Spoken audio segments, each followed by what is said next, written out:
Hello दोस्तों, मैं doctor हिरकिस Maurya. आज हम जानेंगे कि फंगल इन्फेक्शन कैसे बॉडी में फैलता है।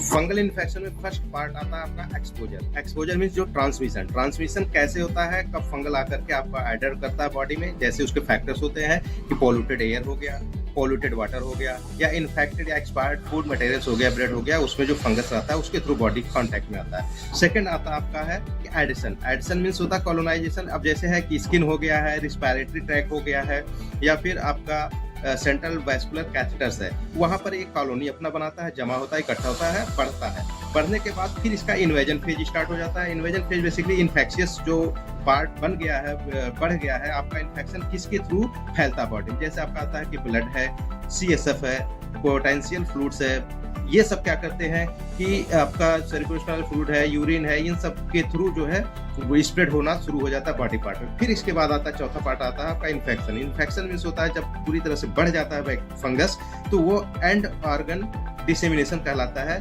जिसमें क्या है कि स्प्रेड होता है आपका आर्बिट के ऊपर। आर्बिट इन द सेंस जो भी आपका स्किन पार्ट हो गया, एक्सटर्नल ऑर्गन्स हो गए, इंटरनल ऑर्गन्स हो गए, ये सारे जितने भी ऑर्गन्स होते हैं पर्टिकुलर जिसका जो जरूरी होता है स्प्रेड होना, वहां पर पहुंच करके अपना कॉलोनी बनाता है और दिखाना शुरू हो जाता है।